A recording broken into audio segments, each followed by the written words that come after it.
సహచర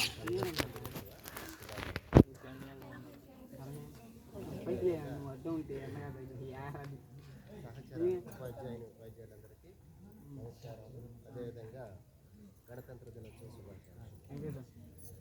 ప్రతి సంవత్సరం మనం జనవరి 26న ఈ రిపబ్లిక్ డే అనేదాన్ని మన పాఠశాలలో జరుపుకుంటా ఉన్నాము. అంటే మనకి ఆగస్టు 15 అనేది స్వతంత్రం సిద్ధించిన రోజు. మరి ఈరోజు ఏంటంటే మనకి పూర్తి స్వరాజ్యం వచ్చి మన రాజ్యాంగాన్ని మనం రాసుకొని మన రాజ్యాంగాన్ని అమలు చేసుకున్నటువంటి రోజు 1950 జనవరి 26 నుంచి మనం మన రాజ్యాంగాన్ని మనం అమలు చేసుకుంటా ఉన్నాం. పూర్తి స్వతంత్రం వచ్చింది కాబట్టి దానికి గుర్తుగా మనం ప్రతి సంవత్సరం కూడా జనవరి 26న పాఠశాలల్లో ప్రభుత్వ కార్యాలయాల్లో అన్నింటిలో కూడా ఈ పండుగను జరుపుకుంటా ఉన్నాము.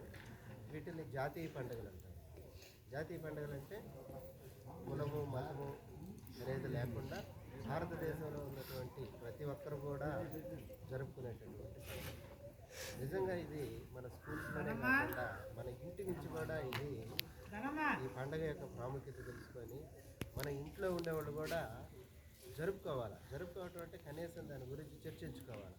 ఏంది ఈరోజు, దీనికున్న ప్రాముఖ్యత ఏంటి అనేది చర్చించుకుంటే మన చరిత్రను ఎప్పుడు కూడా తెలుసుకుంటా ఉండాలి. తెలుసుకున్న దానిలో ఏమవుతుందంటే వాళ్ళు ఏమేం చేశారు, అప్పుడు ఎలాంటి పరిస్థితులు ఉన్నాయి, ఇప్పుడు మనం ఎలా ఉన్నాము, ఇవన్నీ కూడా మనకు అర్థమవుతా ఉంటాయి. మనమందరం కూడా ఈరోజు ఇంత స్వేచ్ఛాయుత వాతావరణంలో ఉన్నామంటే కారణం ఆ రోజు చాలామంది మహానుభావులు గాంధీ, నెహ్రూ, వల్లభాయ్ పటేల్, ఝాన్సీ లక్ష్మీబాయి ఇలాంటి వాళ్ళు ఎందరో త్యాగాల ఫలితం ఈరోజు మనం ఎంజాయ్ చేస్తున్నాం.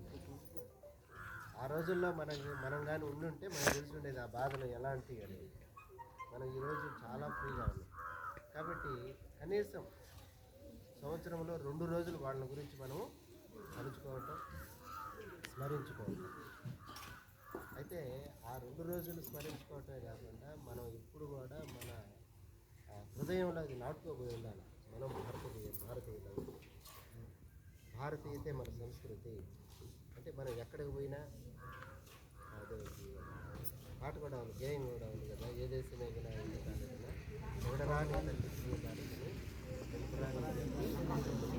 ఎక్కడైనా మనం పోయినప్పుడు చాలామంది ఇప్పుడు మా ఊళ్ళో అమెరికాకి పోయినారు అది ఇది అనుకుంటున్నారు.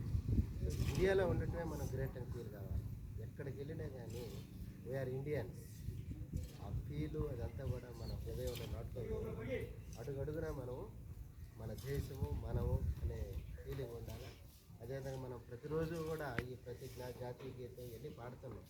దాంట్లో ఉండే అర్థాన్ని తెలుసుకోవటము, దాన్ని ఆచరించటంలోనే ఉంది. మనం ఆచరణ లేకుండా ఏదో మొక్కుబడిగా పాడేయటం ఇది కాదు. ఆచరణలో పెట్టుకోవాలి. ఇది కూడా మనం ఏం ప్రతిజ్ఞ చేస్తున్నామో ఆ ప్రతిజ్ఞను మనం ఫాలో అవుతున్నామా లేదా. ప్రతిజ్ఞ అంటే ఏంటి? ప్రామిస్ చేయటం, అంతే కదా. ప్రతిజ్ఞ అంటే మన రోజు భారతదేశ నా మాతృభూమి, భారతీయులందరూ నా సహోదరులు చెప్తా ఉన్నాం కదా.